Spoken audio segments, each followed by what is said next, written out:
is a Bramble Jam podcast.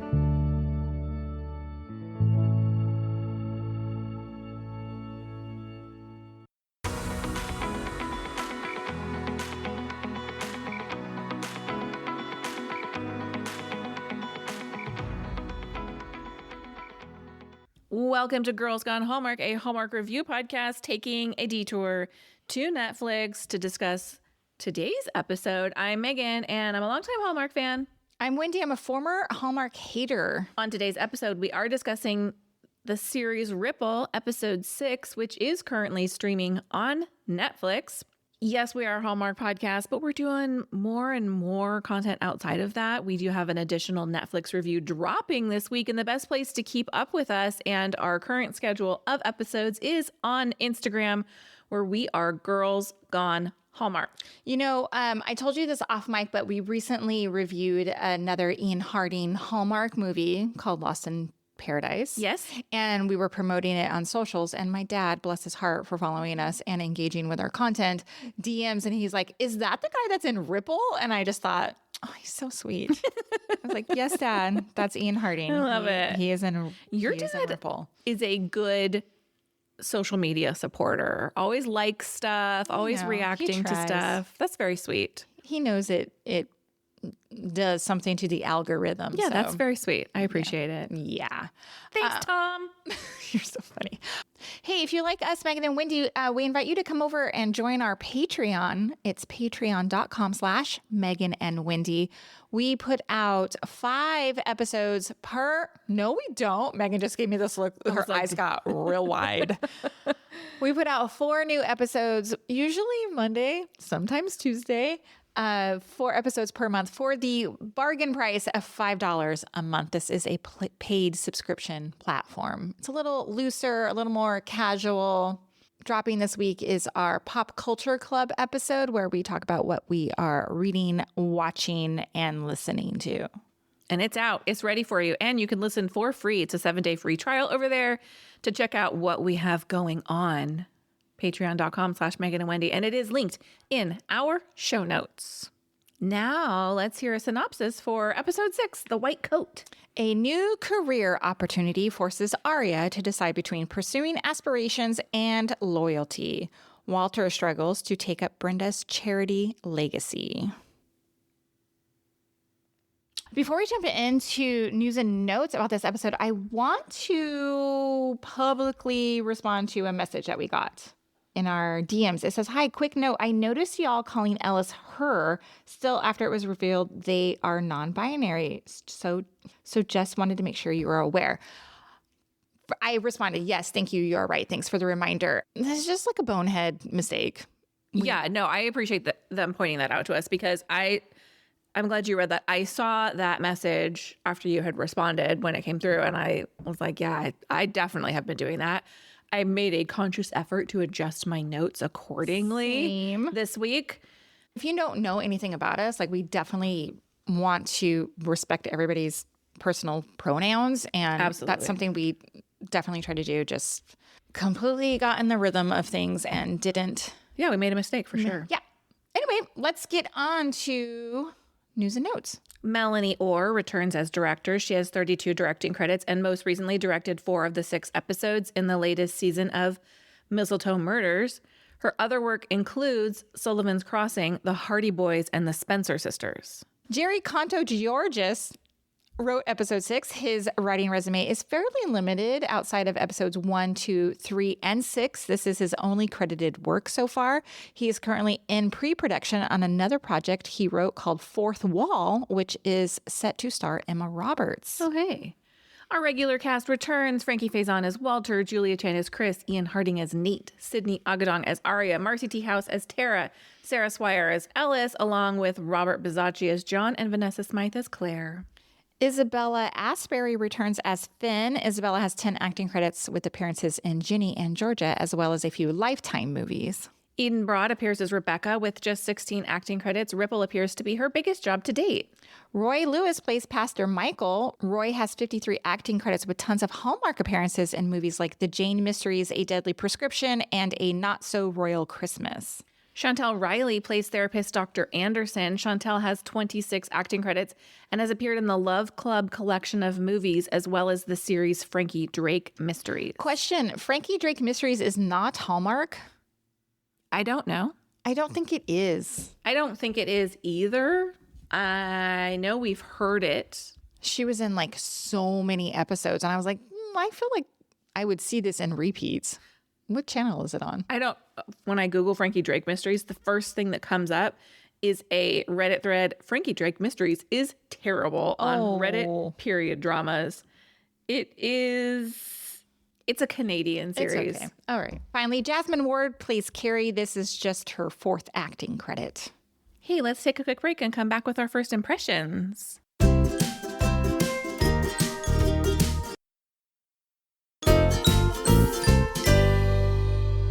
Hey, Wendy, what was your first impression of episode 6, The White Coat? Well, this isn't my usual funny first impression, but I wanted to say it out loud. This episode left me feeling hopeful and thinking a lot about faith in people, community, and showing up for each other, which feels especially relevant right now. Wow. Follow that, baby. Just kidding. I'm joking. You have a much kinder take on this episode than I do. Because my first impression is, with the exception of Walter, every single person in this episode is bumming me out. Well, I mean, the show is kind of a huge bummer. Yeah.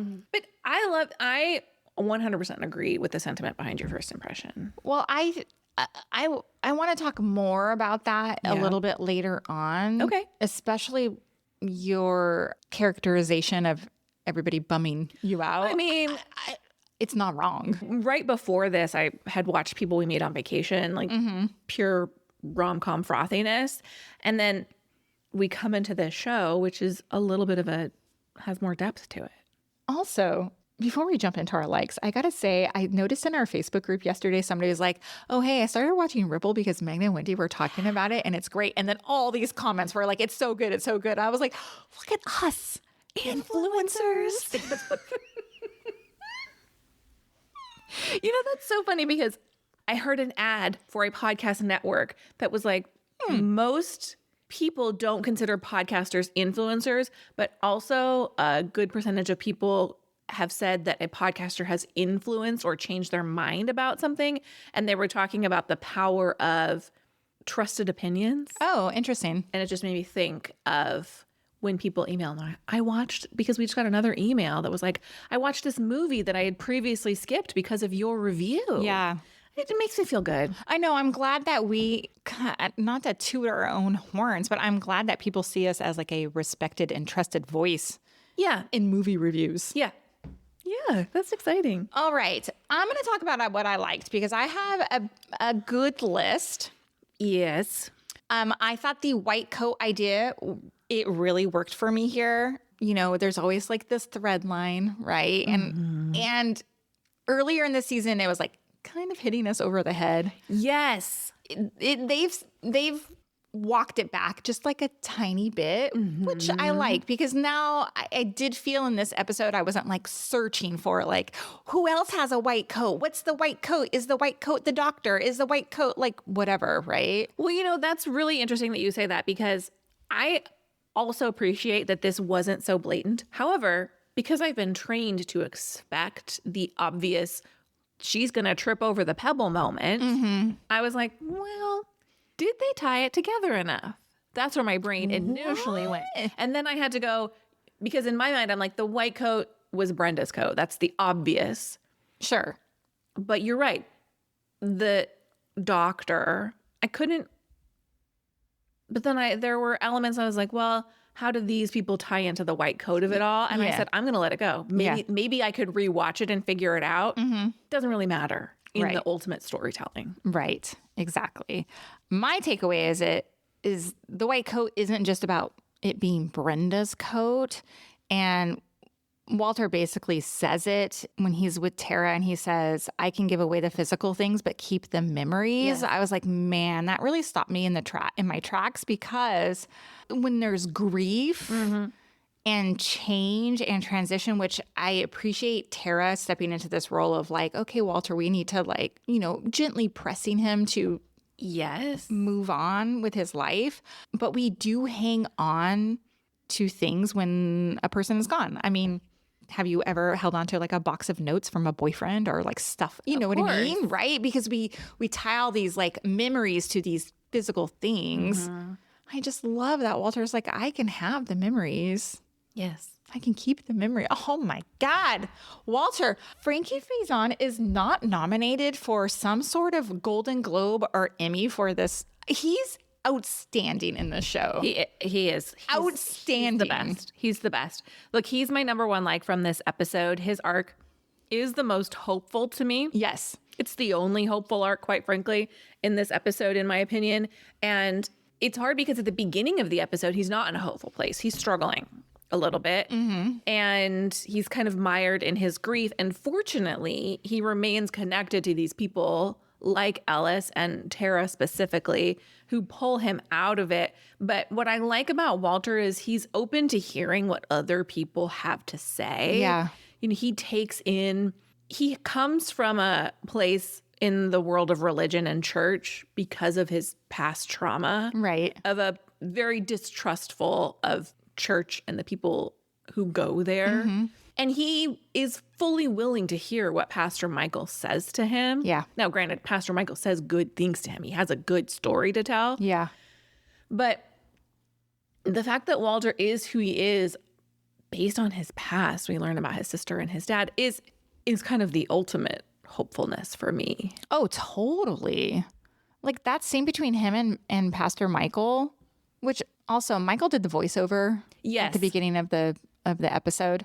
As someone who personally struggles with faith and religion and prayer and leaning on a God who has a plan for you, I really felt that I understood Walter's character. And he's like, your God has not made my life great. Took my sister from me, took my wife from me. But I thought Pastor Michael, like his message was so moving to me as a non-religious person. I was like, oh, he's saying something here that is like, I thought so meaningful in terms of like leaning on your fellow man, trusting your community or leaning into your community or giving back to your community, whatever it was. I just thought it was so meaningful. Just an interesting message for a show that was supposed to be on Hallmark. But has landed on Netflix. I don't know. There's not a ton of content with a faith message. I'm throwing down here. Look, I think I took what I need to take from it. I really appreciated it. I really appreciated it too. I have a complicated relationship with religion, more specifically with the church and people within it. And I found that pastor's message very powerful. And that's the kind of messaging that, a friend of mine actually recently said, would you ever consider going back to church? Because it wasn't the faith so much you struggled with as the church and the people. And I said, maybe. I mean, it would have to be the right situation. And that is, heading in the right direction there. Yeah. What did you think about the reveal of Walter's backstory? I didn't know. I loved that we got even more. Like, we know so much about Walter. Walter is such a pivotal, I wouldn't say we know so much, but Walter has a big story in this. Are you talking about his sister? His sister. Or, all of it. His sister, his dad. Yeah. I don't, it makes my heart hurt for Walter, like growing up in a home like that. Yeah. God, when he put his sister's picture up at the end and like dances to the Temptations. I know. And then, it's in my wishes, but what happened? It said she got hit by a car. Oh, I didn't hear that. Yeah, hit and run. Oh, okay. Yeah, to me, it sounded like she ran away or like something, really terrible happened. But he says to Pastor Michael that it was a hit and run. Oh, wow. I completely missed that. Okay. Well, that makes me feel a little bit better because I was thinking something much worse than that. Yeah. And she goes missing. Yeah. How happy are you that Nate is in therapy? Look, I'm telling you, the timeline is so wonky here. I know. I had to literally say out loud to myself, let it go, because it makes no sense. When Claire and Nate are talking about the clinical trial, I'm like, how? How are we already at a place where we're talking about a clinical? It's been like a week and a half in this show. Yeah. It doesn't make any sense. I'm happy he's in therapy and him admitting to reconciliation not being possible because not that he hates Claire, but her lying broke him. Mm-hmm. I thought that was incredibly honest. Mm-hmm. And also, if you watch him when he just so turns when he starts to talk about Kris. I thought that scene with the therapist was interesting because, you know, he's like, do you think it's too fast? Right? He asked the therapist if he thought it was too fast. Maybe not. He says something about that. I just thought it was good. I thought it was needed. I think it's really needed. I thought Ian Harding was so good in this episode when he goes to Kris at the studio. This is after like Claire confronts Kris in the bar. And I'm going to talk about that in my wishes, that scene in particular. But when Nate shows up at the studio the next day to see like what's going on with Kris, and like he says like the quiet part out loud, like there's something here between us, and he's looking for confirmation, and she asks for space. The confusion on his face. Yeah, the hurt. Oh man, he's so good. Mm-hmm. Yeah, that just felt like real heartbreak there. Mm-hmm. And I thought he was so good. I'm not wearing my Ian Harding t-shirt today. But you have to listen to our Lost in Paradise episode, so you know what we're talking about there. Hey, look, speaking of Nate, such a gut punch to find out that Nate and Finn are both up for the clinical trial. And as soon as she talks about it, you know that there's not room for both. You know they're not both getting in. Mm-hmm. And when he walks into the hallway and says to Kris, like, I want it so badly, but I don't want to take her spot. He can't take it away from her. Yeah. We're 2 episodes away. I'm really worried about Finn. Yeah. Let's talk about how you said everybody's bumming you out in this episode. You're not wrong. Everybody is kind of a mess. I think mostly because everybody is acting from a place of fear. Like they're just scared of what's going to happen next, right? Okay. Yes. I think that's so there's 2 storylines that I want to talk about. I think that's real true of Aria and Kris. Okay. Yeah. Yeah. Like, I'm real conflicted there because on the one hand, I'm like, Aria, don't do that to Kris. Mm-hmm. On the other hand, Aria, as an emerging artist, does deserve to explore her options. Sure. And I think had it been a conversation from the beginning, it would have been a different story. But Kris still would have ended up hurt. There's no situation in which she doesn't end up hurt. Oh, man, she was pissed. She was so mad. She says to her, don't you think I have to stand on my own 2 feet? And Kris says, you need to stand on your own 2 feet out there. And then, of course, is heartbroken by the fact that Aria has chosen otherwise. I think they're both operating from a place of fear a little bit. Aria's operating from a place of what if I'm not going to get enough here. And Kris is, of course, fearing for her business and what this means for her. But the storyline that I'm really concerned about is Ellis and Rebecca. Ellis finds the flyer in Rebecca's bag, confronts her about it. And Rebecca says to Ellis, look, New York isn't for me. You're my person, but this place isn't for me. Right. And Ellis agrees to consider it, moving to Montana with Rebecca, even though it's written all over Ellis's face. This is not something that they want. New York is for Ellis. But then Nate finds out he doesn't get in to the clinical trial. Yeah. And Ellis looks at him and says, here for you. Right. And you know the decision is made. Yeah. They're not going to leave. Yeah. So that hurt me. You're worried about Rebecca and Ellis? Because they clearly seem happy with each other, but not both happy in this place. And even when they were talking about Ellis considering moving to Montana, you know that Montana is not the place for them. Yeah, I think maybe more the connection is about loyalty, and then we have Kris and Aria struggling with loyalty, and then we have Ellis in choosing a path either with Rebecca or Nate, and it seems like they choose Nate and they are loyal to Nate. Yeah. I don't know. All of it is just a mess, though. It is. I think that's the part of it, is that it's messy and there's no clear path for any of these people. It's not like I look at this and go, all you need to do is X, Y, and Z, and this is all cleared up. There's just, it's jumbled. It's messy. Are you ready to talk wishes? I am. Okay. Claire's confrontation with Kris. It feels right, but also is muddy. Like, I understand Claire's wanting to protect Nate. Yes. From being hurt. But Yes. also I feel maybe her motives are not about Nate, protecting Nate, but more about herself. 100%. I think it's perfectly fine for her to say to Nate, maybe it's too soon. Even though I don't feel like it's her place, it's fine for her to express that to him. They have a relationship. But she stepped into a place where she did not belong by telling Kris to step back. Yeah. Because Nate does care for Kris. Whether it's too soon or not, Kris is an important person to her. And she says, you weren't there for his surgery. Yeah, her dad died. Yeah.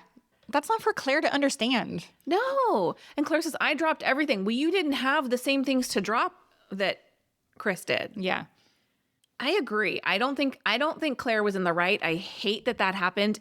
I have really felt for Claire throughout this season, and that made me really actively dislike her. Yeah. You know, even though we do finally learn kind of the source of the conflict in Nate and Claire's marriage, that she would get caught up in scams, that she was dishonest about finances.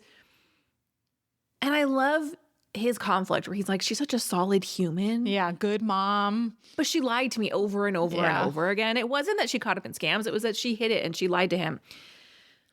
We didn't really talk about this, but the previously on scenes show that moment.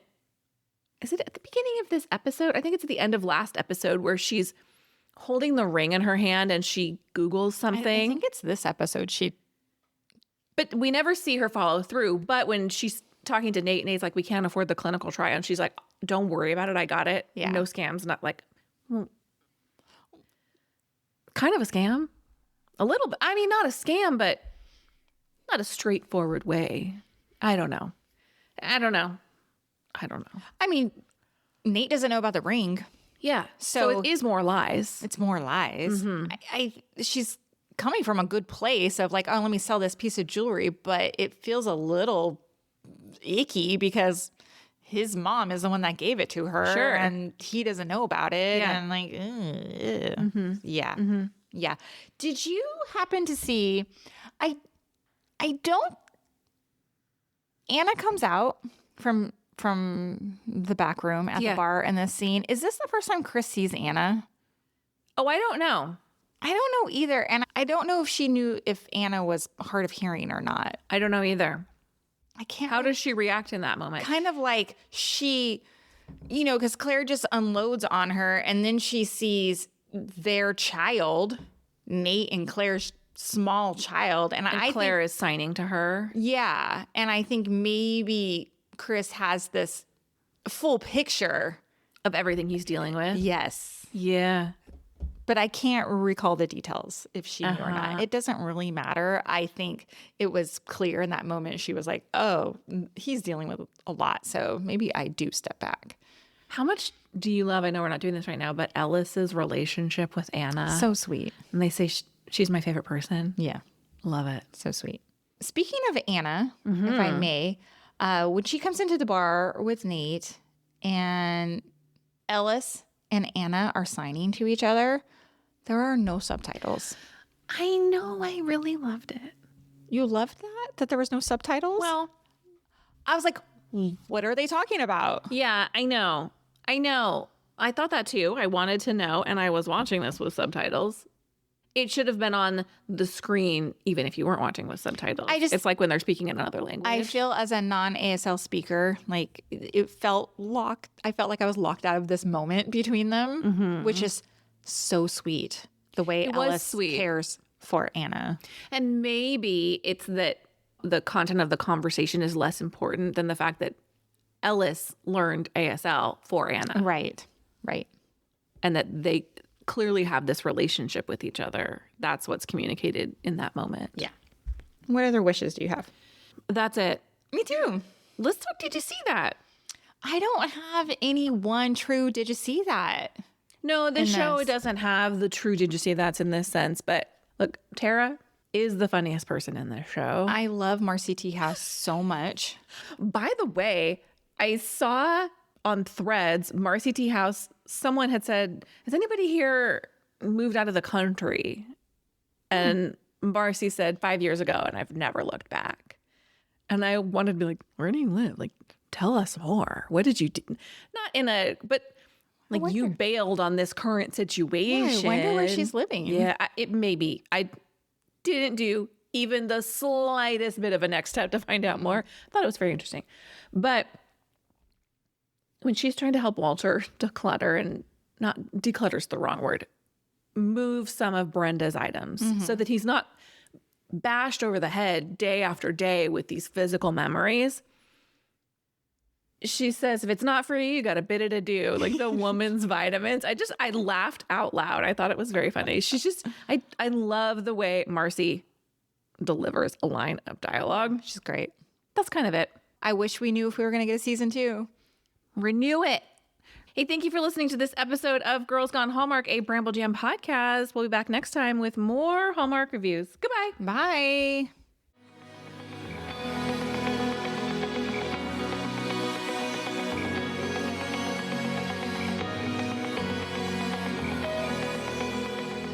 All right, friends, before we go, just a quick heads up. You're about to hear some ads. These little gems help us keep the show running and the Hallmark love flowing. So do with that info what you will. Grab a snack, hit the skip button, or maybe, just maybe, listen in and discover your new favorite product. Bye.